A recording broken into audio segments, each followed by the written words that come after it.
révélation. Mais comment la révélation est transmise? Elle est transmise par le biais de l'inspiration. OK? Donc, vous avez la révélation et ensuite l'inspiration. Maintenant, donc, sans inspiration, pas de révélation possible. D'accord? Puisque vous n'allez pas imaginer la révélation de Dieu. Vous n'allez pas la produire, vous n'allez pas la créer. La révélation nous parvient par le biais de l'inspiration. C'est pour cela que nous comprenons tout de suite que la Bible est le fruit de l'inspiration. Le texte est clair, hein? Toute écriture est inspirée de Dieu. C'est par inspiration que nous avons la Bible. Dans 2 Timothée 3, verset 7. Mais ce qui est important de comprendre, que le terme inspiration, inspiré, veut dire tout simplement que Dieu a soufflé. Dieu a soufflé sur les hommes. Ça va paraître un peu caricatural et un peu aussi étrange. Dieu souffle sur les hommes, d'accord? Et ils sont inspirés. Et l'écriture est tout simplement le fruit, le produit de la pensée de Dieu communiquée aux hommes. C'est Dieu qui communique sa pensée aux hommes en soufflant sur eux. D'accord? D'accord? Il souffle sur eux. D'accord? Ça va? Donc, c'est le souffle de Dieu. C'est intéressant. On pourrait aller tellement en profondeur à partir de cela, mais ce n'est pas le propos aujourd'hui. C'est pas le propos. On veut rester dans la révélation et dans l'inspiration. Donc, Dieu souffle sa pensée. Donc, ces hommes deviennent inspirés. Et on voit dans la prochaine diapo, que Jésus, prochaine diapo, que Jésus, dans Jean 20, verset 22, il est dit, après ces paroles, il souffla sur eux et ils reçurent cet esprit.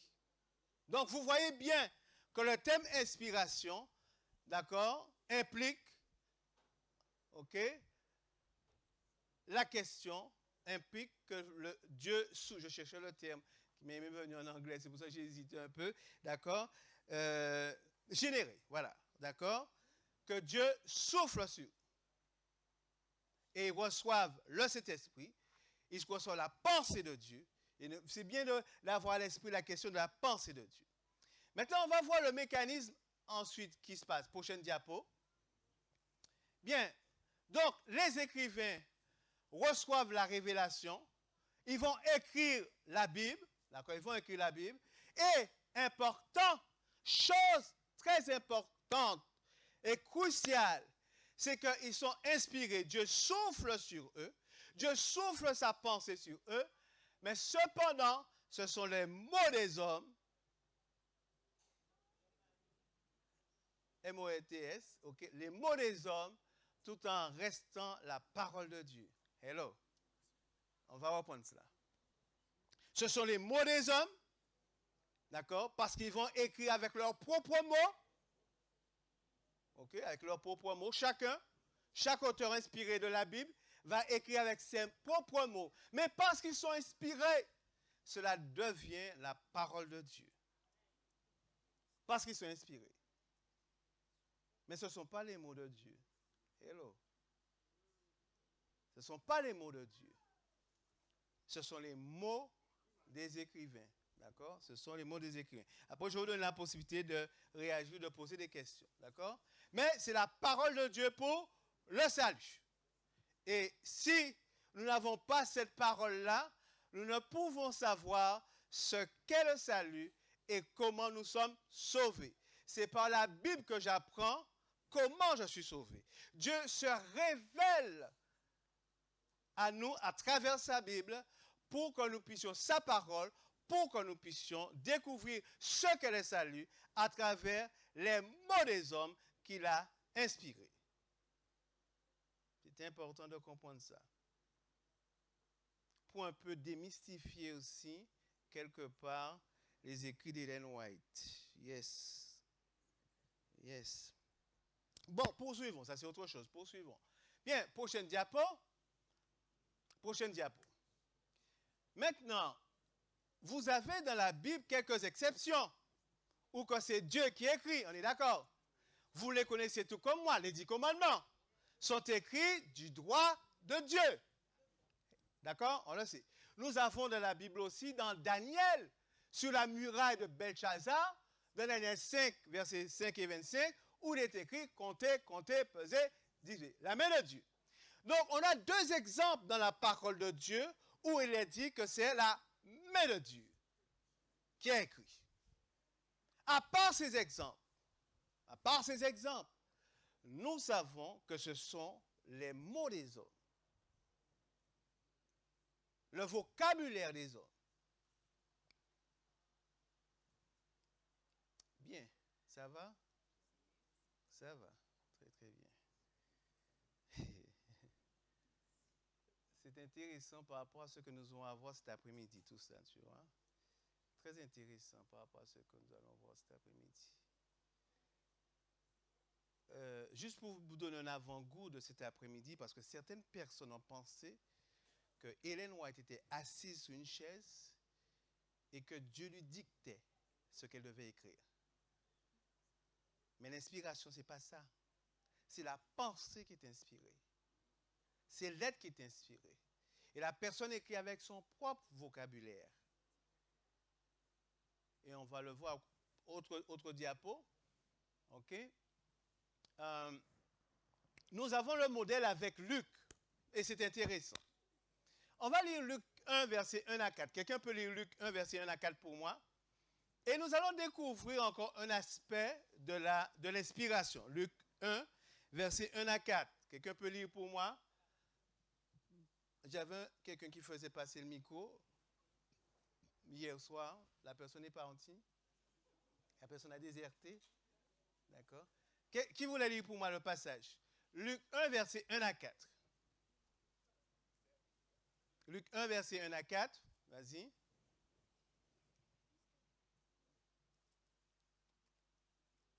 Vas-y. Oui, c'est ça. Open the mic. Ouvrez le micro. À moins que tu utilises la voix de prédicatrice. Je crois que c'est bon. C'est bon, d'accord, vas-y. Puisque plusieurs ont entrepris de composer, alors je reprends plus calmement, puisque plusieurs ont entrepris de composer un récit des événements qui se sont accomplis parmi nous, tels que nous les ont transmis ceux qui, dès le commencement, ont été les témoins oculaires et qui sont devenus serviteurs de la parole. Il m'a semblé bon à moi aussi, après avoir tout recherché exactement depuis les origines, de te les exposer par un écrit d'une manière suivie, excellent Théophile, afin que tu reconnaisses la certitude des enseignements que tu as reçus. D'accord. Qu'est-ce qu'il a fait Luc? Qu'est-ce qu'il a fait Luc pour écrire son évangile? Qu'est-ce qu'il a fait? Il a fait quoi? Il a fait des recherches. Il a consulté. Il a fait des recherches. Il a cherché des documents. Permettez-moi de vous dire en passant, et ça dérange pas mal de personnes d'ailleurs, on sait, nous, en tant que théologiens, qu'il y a une source première dans laquelle Marc, Matthieu, Luc, d'accord, Matthieu, Marc et Luc, une source première qu'ils ont utilisée pour écrire leurs évangiles. C'était pas, donc ce que tu as avec Luc, permettez-moi de vous dire, ce n'est pas de première main, c'est de deuxième main. Hello. OK? De deuxième main, mais ils sont inspirés par Dieu pour pouvoir savoir quel document utiliser, dans quoi ils doivent chercher, parce que n'oublions pas que c'est la pensée de Dieu qui sont inspirés. Hello. Donc ceux qui pensaient que l'inspiration était du mot à mot, une dictée de Dieu, découvrent avec Luc que les écrivains bibliques ont fait des recherches. Conduits par l'Esprit, ils ont su ce qu'il fallait choisir, quelle sélection qu'ils devaient faire pour pouvoir composer leur évangile. Ça va? Donc, on peut déjà dire que l'inspiration divine n'est pas une inspiration dictée en tant que telle, mais c'est une inspiration de la pensée où l'auteur, l'écrivain biblique, utilise ses propres mots et va même faire des recherches. Va même utiliser des documents. Ça va? Ça va? Donc la Bible que nous avons en main, permettez-moi l'expression de vous dire que c'est un outil documenté. Amen. C'est un outil documenté. C'est un outil documenté. Parce que Dieu a guidé, a conduit, il a soufflé sur ces hommes. D'accord? Prochaine diapo, merci. Donc, on n'est pas surpris par ce que nous allons lire maintenant, que la rédaction, l'écriture de la parole de Dieu, de la Bible, eh bien, on peut comprendre que Jérémie, dans Jérémie 30, verset 2 et Jérémie 36, verset 4, que Jérémie utilise un secrétaire. Hello. Il n'y a pas de problème. Ça vous dérange? Ah, d'accord, très bien, merci. D'accord? Que Jérémie dise à Baruch ce que tu dois écrire. Mais comme Baruch est un vrai scribe, il sait comment écrire les choses. Donc il va l'écrire correctement. Ce que Jérémie veut. Et dans Ecclésiaste, il est dit que l'Ecclésiaste s'est efforcé de trouver les mots les plus appropriés. Donc ce n'est pas des mots qu'on a projetés sur lui, mais il va prendre le temps de trouver les mots les plus appropriés. Les mots qui correspondent mieux à la pensée que Dieu lui donne. Mais que dire de Pierre? Pierre qui va écrire son premier épître avec Silas. Et on dit bien l'épître de Pierre. On dit bien l'épître de Pierre. On ne dit pas l'épître de Silas. Mais on dit l'épître de Pierre. Parce que c'est Pierre qui est inspiré. Et que Dieu permet, que ce soit à Pierre, que ce soit à Jérémie, d'utiliser des secrétaires, des gens pour écrire ce que Dieu leur a inspiré. Vous comprenez tout de suite que ta compréhension de la révélation et de l'inspiration va conditionner aussi ta lecture des écrits d'Ellen White. Je reprends. Ta compréhension de la révélation et de l'inspiration va conditionner ta lecture et ta compréhension d'Ellen White. Si tu as pensé de tout temps qu'Ellen White était assise sur un bureau et qu'elle recevait directement des mots de Dieu, qu'elle le recevait directement et que tu apprends plus tard, non, que Ellen White a fait des recherches, comme Luc. Ah, tu dis, mais c'est pas ce que j'ai appris. On m'a appris autre chose, on m'a appris qu'elle a reçu directement de Dieu. Oui. Mais dans cette direction divine, dans cette inspiration divine, Dieu l'a conduit aussi à faire des recherches. Why? Pasteur, qu'est-ce que tu es en train de dire là? Ah ouais. Mais cet après-midi, on l'a vu plus en long et en large. D'accord? Plus en long et en large. Mais l'inspiration, c'est clair. Ce n'est pas ce que certains ont pensé. Prochaine diapo, s'il te plaît. Et après, je vais donner la possibilité de... On va avoir un échange. La Bible a été donnée à travers... Et ça, c'est ça qui pose problème à certains. À travers l'imperfection et la différence humaine. Attendez la suite avant de me sauter dessus. C'est que les mots utilisés sont des mots humains.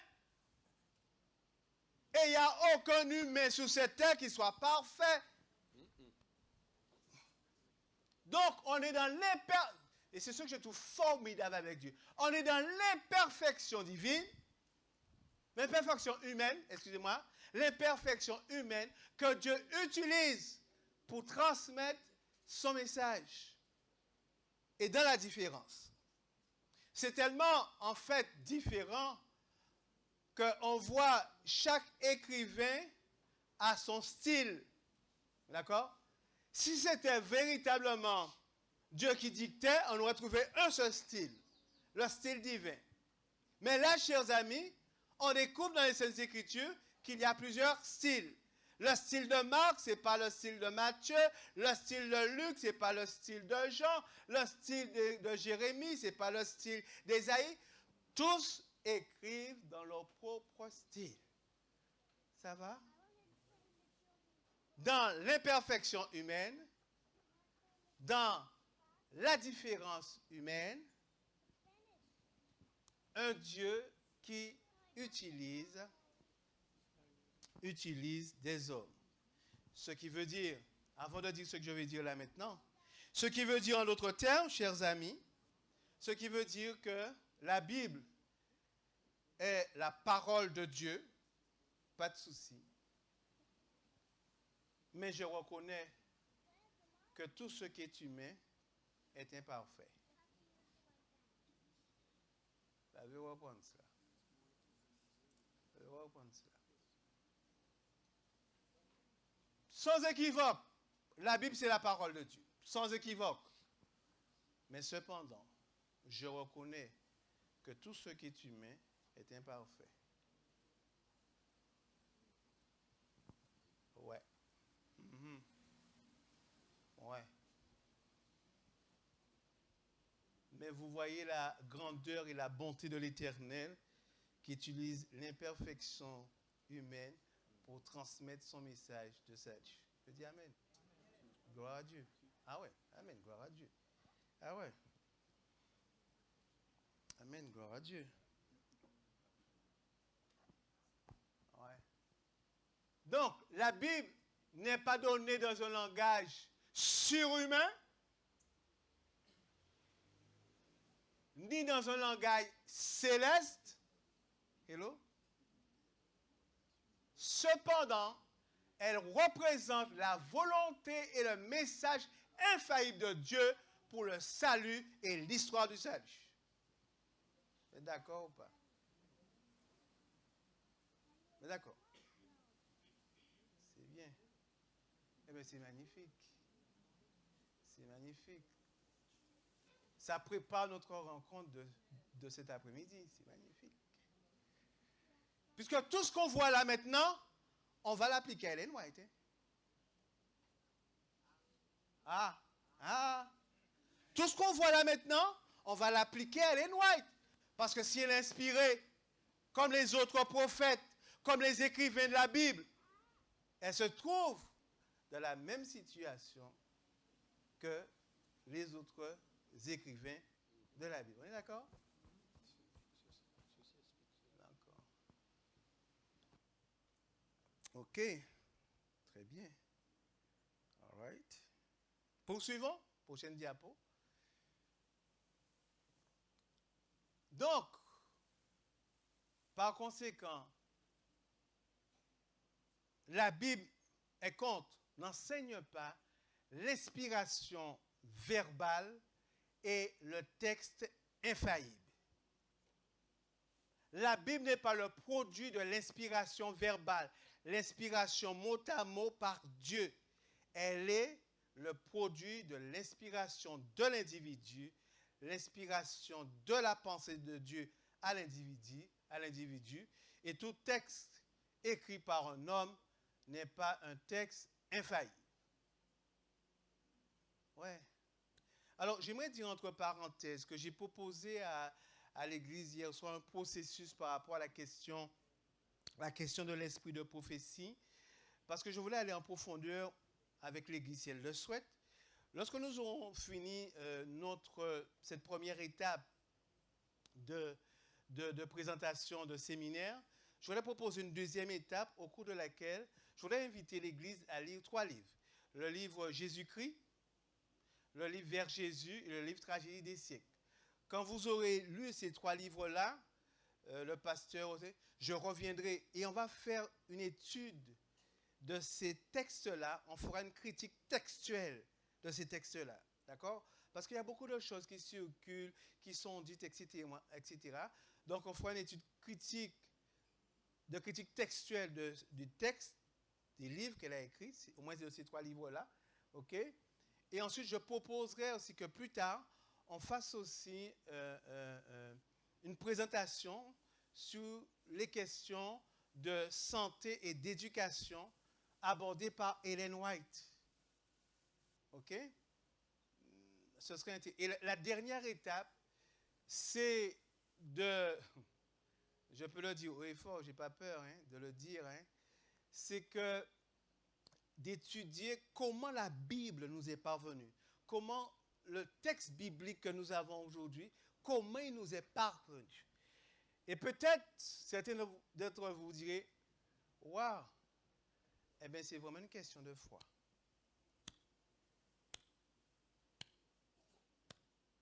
Le texte biblique, je l'accepte par la foi. Messieurs. Ouais. Non, je vous propose d'aller aux profondeurs des choses, tout simplement. Pour que lorsque on vous interrogera, vous pourrez avoir de la substance pour répondre aux gens. Parce qu'il y a trop de choses qui circulent sur YouTube, etc. Des gens qui malheureusement pensent connaître, mais qui ne connaissent pas. Qui ne connaissent pas. D'accord? Donc, nous disions que les mots ne sont pas les mots de Dieu, tout en étant la parole de Dieu. Donc, il ne s'agit pas d'une dictée qui vient du ciel. Dieu inspire aux hommes ses pensées et ces hommes-là écrivent à leur tour. Il s'agit de l'inspiration de la pensée de l'individu. Par conséquent, sachant qu'il est humain, des erreurs peuvent se glisser. Vous savez, j'ai mis ça poétiquement. Des erreurs peuvent se glisser. Voilà, c'est poétique, pas vrai? Des erreurs peuvent se glisser. Que ce soit dans la Bible ou que ce soit dans les écrits d'Ellen White. Ah ah! Ah ah! Messieurs. Ouais. Des erreurs peuvent se glisser. Ouais. Ouais. Seul Dieu et le ciel sont infaillibles. Ouais. Seul Dieu et le ciel sont infaillibles. Tous les autres, faillibles. D'accord? Maintenant, je vous laisse réagir. Vous avez des questions avant? Oui, vas-y. Alors, il dit comment comprendre ce texte que toute écriture est inspirée de la parole de Dieu. Comment? Que toute écriture est inspirée de la parole de Dieu. Oui, mais on vient d'expliquer pourquoi, mais on va reprendre l'explication. Toute écriture est inspirée, c'est parce que c'est Dieu inspiré, c'est Dieu qui a soufflé. C'est Dieu qui a soufflé sur des hommes et des femmes en leur accordant le don de prophétie et ils vont écrire avec leurs propres mots. Mais leurs propres mots, ce ne sont pas les mots de Dieu, mais c'est la parole de Dieu. Et Dieu s'accorde le droit d'utiliser l'imperfection humaine, la différence humaine, pour présenter son message. C'est Dieu. Il aurait pu décider que ce soit des anges, mais il a pris des êtres humains. Et il faut l'accepter. D'accord? Oui, vas-y. C'est compliqué, j'ai 3 questions. La première, pourquoi Dieu permet que des erreurs peuvent se glisser? Ça, c'est une. La deuxième question, j'ai vu dans la Bible les grands et les petits prophètes. Oui. Je ne comprends pas pourquoi. Et la troisième question qui m'arrache les tripes, c'est de savoir est-ce qu'aujourd'hui, en fonction de ce que tu expliques, aujourd'hui, dans les temps actuels, ils peuvent sortir dans le monde un prophète.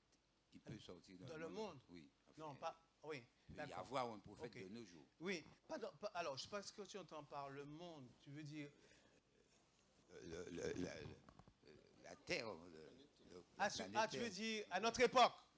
Ah oui, Oui, il n'y a pas de souci. On a montré hier soir qu'effectivement, que dans les derniers temps, vos fils auront des songes, etc. Il y aura des prophètes. Maintenant, les prophètes doivent sortir de l'église du reste. Ce n'est pas à gauche, à droite. Hein. Parce que de l'église du reste. Puisque c'est à son église que Dieu accorde des dons. Tous les dons. Il ne faut pas oublier cela. Et l'un des dons que Dieu va accorder à son église, d'accord, c'est l'esprit de prophétie. Parce qu'on a dit hier soir, l'esprit de prophétie revêt son importance parce que l'esprit de prophétie, c'est le témoignage de Jésus. Et n'oubliez pas Jean 5, verset 39 qu'on a eu dans l'étude cette semaine. C'est, comment dire le texte, comment va encore le texte? Ce sont les Écritures qui témoignent de moi. D'accord? OK? Et donc, c'est normal. C'est normal que l'Église du reste soit caractérisée par les commandements. C'est clair, parce qu'il y a une question d'adoration. Par la foi de Jésus, parce qu'il y a une question de salut. Et aussi par l'esprit de prophétie, qui est le témoignage de Jésus. Parce que l'esprit de prophétie, ceux qui n'étaient pas là hier ne le savent pas, mais le communicant de la divinité, c'est l'Esprit Saint. Parce que le texte de 2 Corinthiens 13, verset 13 dit que parle de la grâce de Dieu, l'amour de Jésus et de la communication de l'Esprit.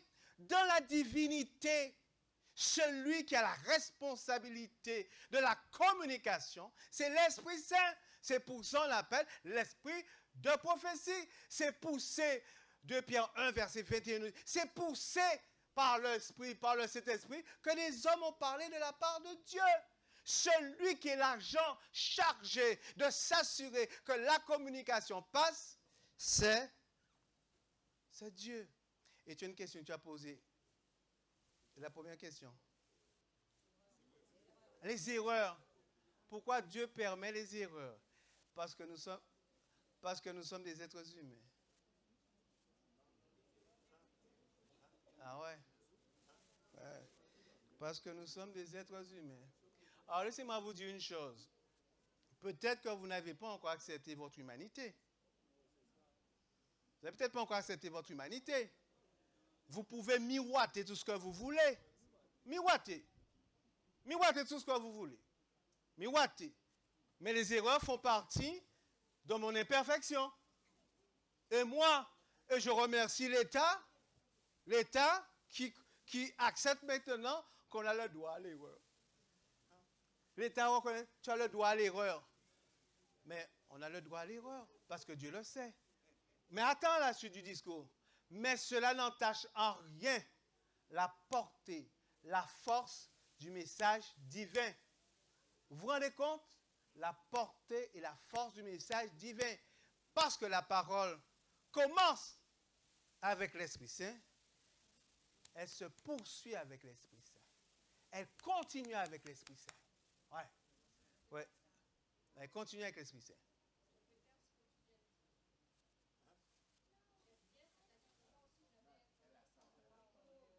Attends, elle était là avant quand même. Vas-y.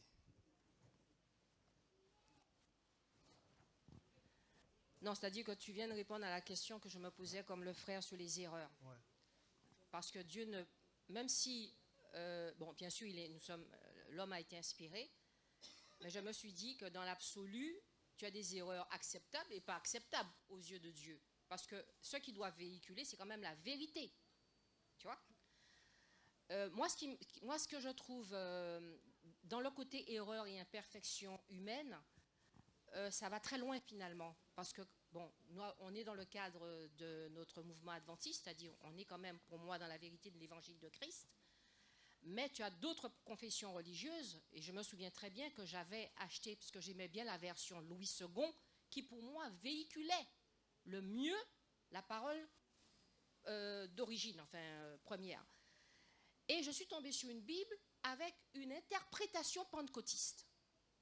Et par contre, à peine j'ai commencé, l'Esprit de Dieu m'a dit, tu jettes cette Bible. J'ai respecté ce que Dieu m'a dit. Mais il y a des gens qui ne sont pas inspirés de Dieu, c'est-à-dire qui n'ont pas encore fait la démarche spirituelle d'aller vers lui. ben, qui tombe sur, par exemple, cette Bible, tu vois, ou qui tombe sur d'autres Bibles avec des mauvaises versions. Mais c'est quand même dangereux pour quelqu'un qui n'est pas guidé au départ. Enfin, on est tous un peu guidés par l'Esprit de Dieu, parce que sinon, on n'aurait pas fait des recherches. Je ne comprends pas toute cette dimension de mensonges qui se propage, comme tu dis, de plus en plus sur YouTube et sur les réseaux sociaux. Puisqu'on va même jusqu'à revendiquer l'origine de la Bible, la véracité de la parole de Dieu. C'est grave pour des gens qui cherchent, mais qui pour eux sont bloqués dès le départ. Donc comment t'expliques ça? Parce que quand même, Dieu est plus puissant que l'ennemi de nos âmes. Tout simplement par rapport à une chose, il ne faut pas oublier, et c'est peut-être ce que nous oublions souvent, c'est le travail de l'esprit de me convaincre. Hello. Ah, vous n'étiez pas au courant? Non, je pose la question. Ah, vous pensez que vous êtes convaincu par... Vous ne savez pas que cet esprit, que Jésus nous a donné l'Esprit Saint pour nous convaincre? Vous êtes au courant, mes frères? Rassurez-moi. Rassurez-moi. C'est lui qui nous convainc de vérité, etc. Donc, je peux te dire une chose. Ne pense pas que l'Esprit ne fait pas le travail. Je peux te dire une chose. Que l'Esprit est plus désireux que toi, que nous tous ici rassemblés, pour que les gens acceptent sa parole. L'Esprit fait son travail. On peut s'endurcir. D'accord? L'Esprit fait son travail. Et tu vois ce que tu es en train de dire par rapport à la Bible, que certains remettent en question la Bible, mais tout simplement parce que les intellectuels, et je peux te dire, avec les... Alors, pour ceux qui ne le savent pas, c'est pas pour... mais c'est pour remercier Dieu. Après plusieurs années, Dieu m'a permis d'avoir un doctorat en théologie. Écoute bien ce que je te dis, un doctorat en théologie. Je suis avec d'autres docteurs en théologie de la Bible. Hein. Tu n'imagineras pas le nombre de choses qu'ils écartent, qu'ils enlèvent de la Bible. Parce que cela ne correspond pas à la question de ce qu'on appelle la raison. Jésus qui marche sur les eaux. Arrête. Ne me raconte pas des bobards. Jésus marchait sur les eaux. Mais ce n'est pas raisonnable. Donc, toute cette partie-là, ils vont l'enlever. Mais moi, je leur dis à mes amis docteurs, ok, tu enlèves. On va le voir tout à l'heure. Mais attends, tu enlèves Jésus aussi? Non. Pourquoi tu n'enlèves pas Jésus? L'incarnation, il n'y a pas plus irraisonnable que l'incarnation. Il n'y a pas plus irraisonnable que l'incarnation. Jésus, qui est né par l'opération du Saint-Esprit, attends, ne me raconte pas de bobards. Mais non, c'est pas raisonnable. Donc je dis à mes amis docteurs, mais si tu n'acceptes pas le miracle de Jésus qui marche sous les eaux, mais tu ne peux pas accepter le Christ non plus.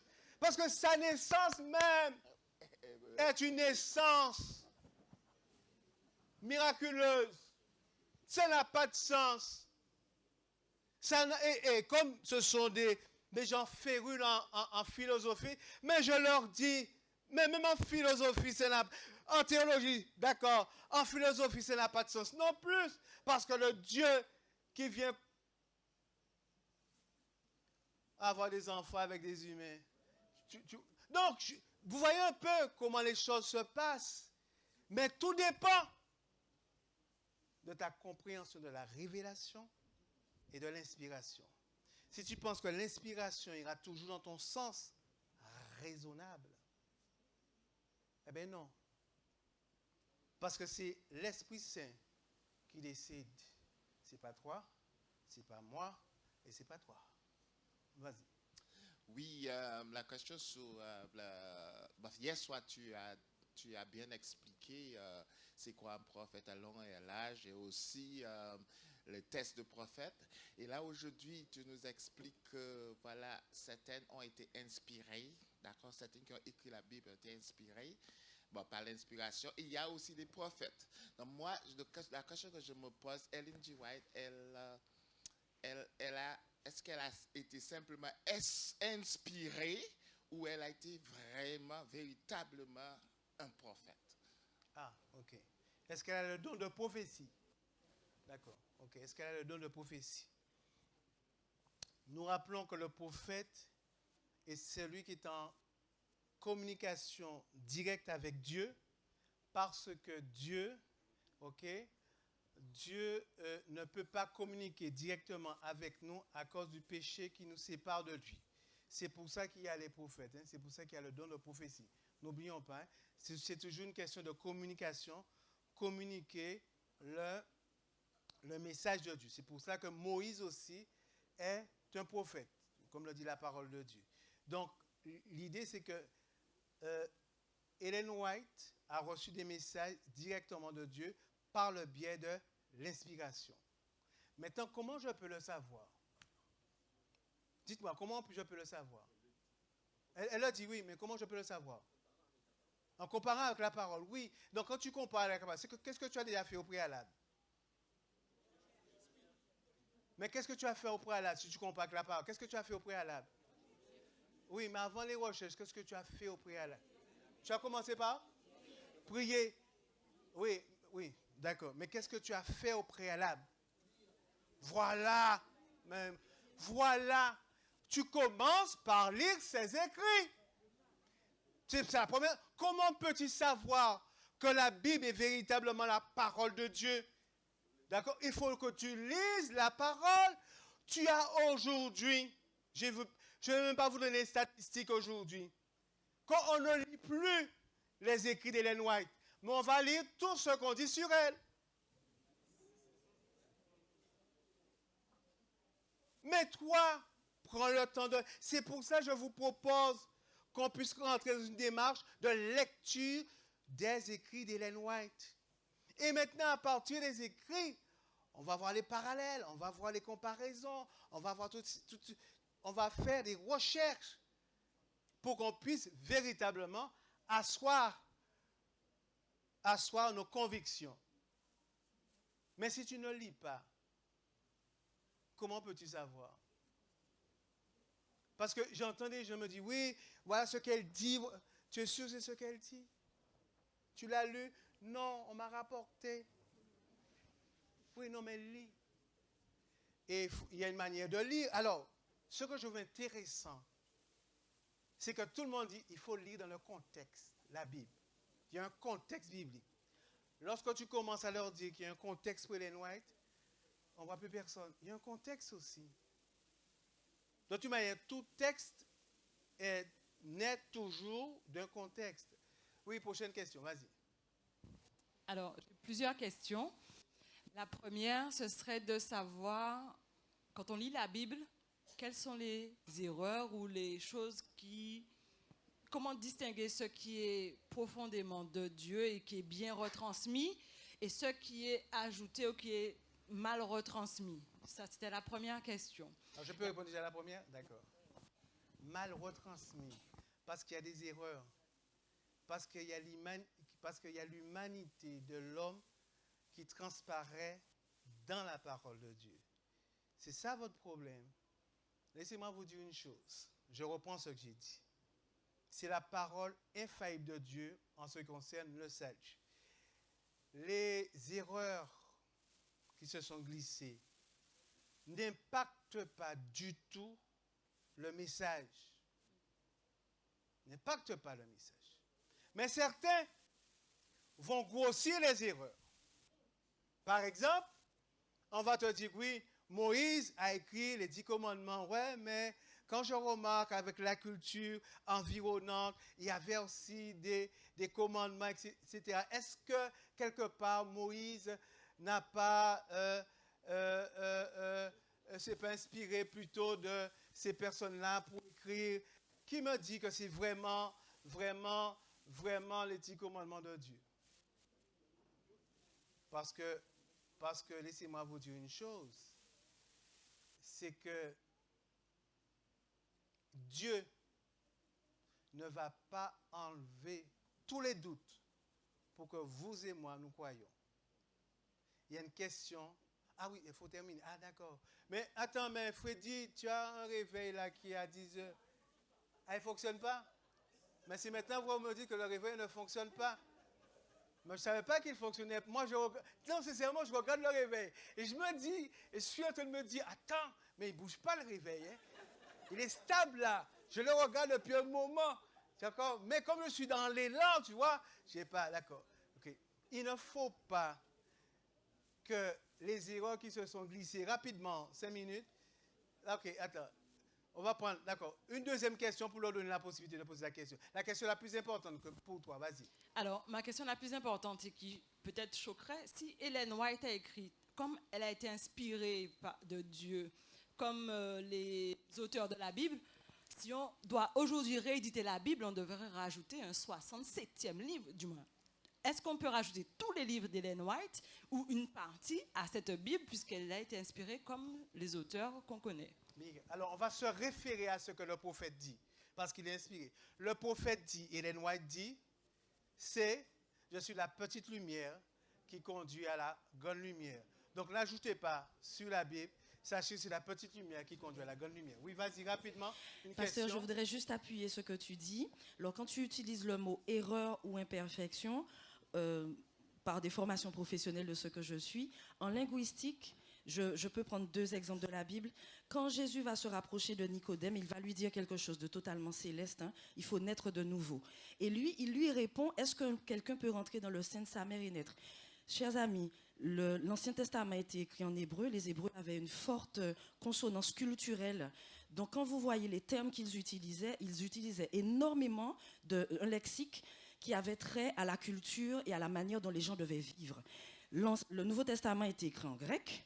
Et les Grecs avaient une forte consonance de la divinité, de sorte que quand Daniel va avoir les premières révélations, il ne va pas les comprendre. Il va falloir que Dieu lui explique, comme Nebuchadnezzar, comme Jean.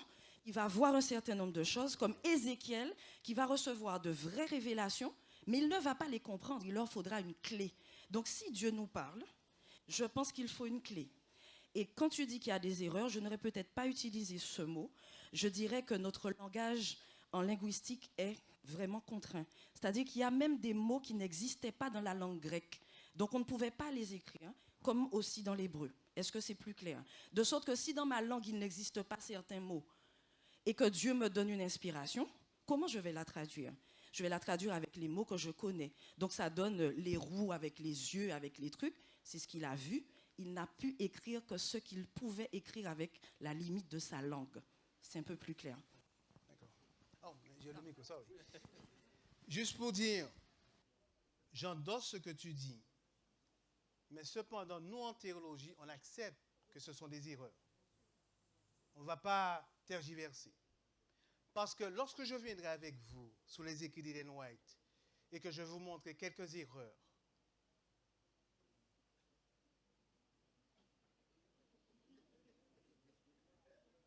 sur lesquelles les autres s'appuient pour dire elle n'est pas une prophète. Parce qu'il ne devrait y avoir aucune erreur dans ses écrits. Aucune. Aucune. Mais vous allez voir avec moi que Ellen White dit très clairement aussi, mais c'est tout, qu'elle n'est pas infaillible. Mais nous, on l'a présenté comme quelqu'un d'infaillible.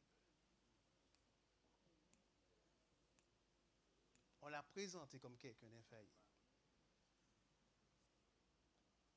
On a un problème avec le fait que nous sommes des humains. C'est ça notre problème. Et quand on est connecté avec le Christ, waouh! On n'est plus humain. Eh bien non. Tu le découvriras avec Ellen White. Tu le découvres avec les écrivains de la Bible aussi. Tu vois? Découvre avec les écrivains de la Bible. Ton commentaire, 1 minute. 1 minute, rapidement, 1 minute, pas plus, hein, je ne te donne pas plus. La Bible dit, à vous, il est donné de connaître le mystère du royaume des cieux. Et ce que tu dis concernant la lecture des livres d'Ellen White, pour pouvoir faire notre suggestion, c'est très bien et c'est ce que nous devions tous faire. Merci. Simplement pour dire, l'Esprit Saint fait son travail. C'est aussi simple que ça. D'accord. Maintenant, nous allons passer à la deuxième partie qui va nous permettre encore d'aller un peu plus en profondeur, certainement. Je vous remercie pour vos réactions. Prions ensemble. Éternel, notre Dieu, nous n'avons peut-être pas pu tout aborder, mais nous aurons encore cet après-midi. Tu nous permettras certainement d'avoir un peu plus de temps. Mais l'échange est important, Père, pour que nous puissions avoir les idées claires concernant la révélation et l'inspiration. Merci pour ce que tu as déjà fait. Au nom de Jésus et pour ta gloire. Amen. Merci. On est sur la nature humaine. On va prendre la nature humaine. Oui, à la fin, oui, mais je dois le préparer quand même. Je dois le préparer, puisque ça dépend, c'est des questions que vous me posez. Je peux ajouter un certain nombre de choses. Je pourrais quand même vous donner quand même la présentation PowerPoint, ok? Mais qui pour moi ne vaut pas le papier, ok? Merci.